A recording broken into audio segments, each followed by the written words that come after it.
IKN bukan bahan ancaman.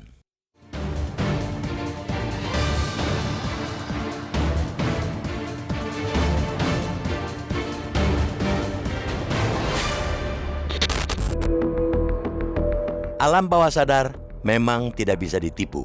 Itu pula yang jangan-jangan terjadi pada penjabat Gubernur DKI Jakarta Heru Budi Hartono ketika secara terbuka mengancam aparatur sipil negara atau ASN yang tidak bekerja dengan baik akan dipindahkan ke Ibu Kota Negara atau IKN Nusantara di Kalimantan Timur.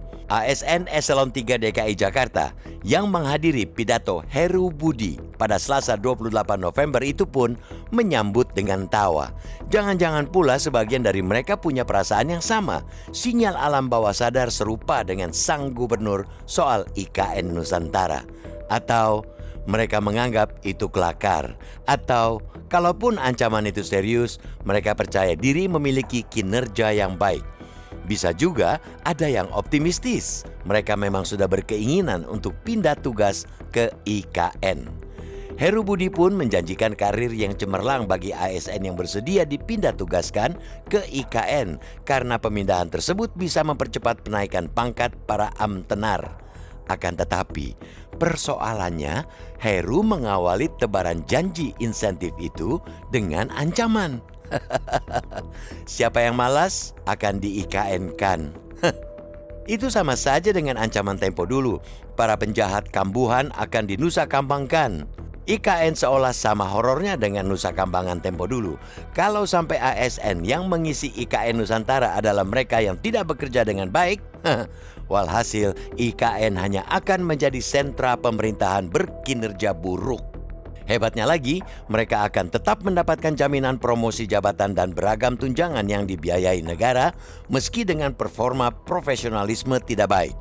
Heru Budi yang menjadi penjabat Gubernur DKI Jakarta sejak 2022 mestinya paham keseriusan pemerintah menggarap IKN.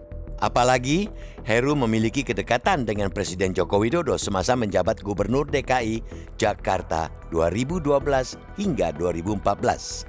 Sampai Joko Widodo pun membawa Heru Budi untuk menjabat Kepala Sekretariat Presiden sejak 2017. Semestinya Heru Budi paham pembangunan IKN bukanlah bahan guyonan. Apalagi kalau sampai menciptakan kesan penugasan di daerah sebagai hukuman atau buangan bagi mereka yang berkinerja buruk. Pernyataan Heru boleh jadi bagian dari keraguan sebagian pejabat pemerintahan sendiri terhadap kelangsungan IKN. Padahal dalam setiap pidatonya, Presiden dan pejabat lainnya memberi kesan dan pesan amat serius dalam menggarap IKN. Pemerintah sudah mencanangkan pemindahan ASN ke IKN secara bertahap mulai Maret 2024. Tahap pertama berdasarkan penjelasan Menteri Pendayagunaan Aparatur Negara dan Reformasi Birokrasi Abdullah Azwar Anas, sekitar 1.200 hingga 3.200 ASN dari kementerian dan lembaga akan dipindah berdasarkan kesiapan pembangunan gedung di IKN. Presiden Joko Widodo dan Wapres Ma'ruf Amin juga kerap bersafari berkeliling dunia untuk menawarkan IKN kepada para investor. Proyek raksasa IKN tentunya bukan proyek kaleng-kaleng, apalagi bila melihat kebutuhan biaya super jumbo untuk membangunnya, sekitar 466 triliun rupiah anggaran dibutuhkan untuk merampungkan proyek IKN pada 2045. Berulang kali Presiden Joko Widodo juga menekankan pentingnya proyek IKN Nusantara bagi pemerataan di Indonesia. Berkali-kali Joko Widodo menyebut 58% pendapatan domestik bruto atau PDB dan 56% populasi Indonesia ada di Jawa.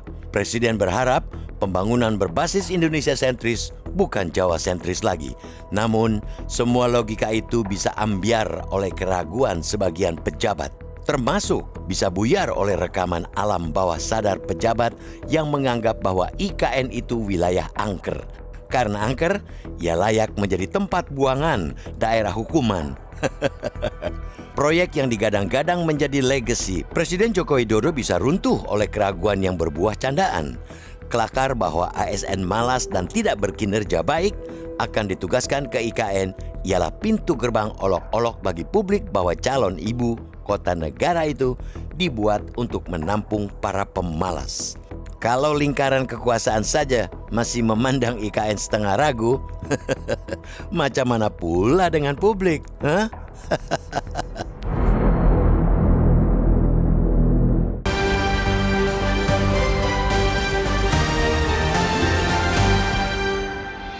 Jelajahi cara baru mendapatkan informasi. Download Metro TV Extend sekarang.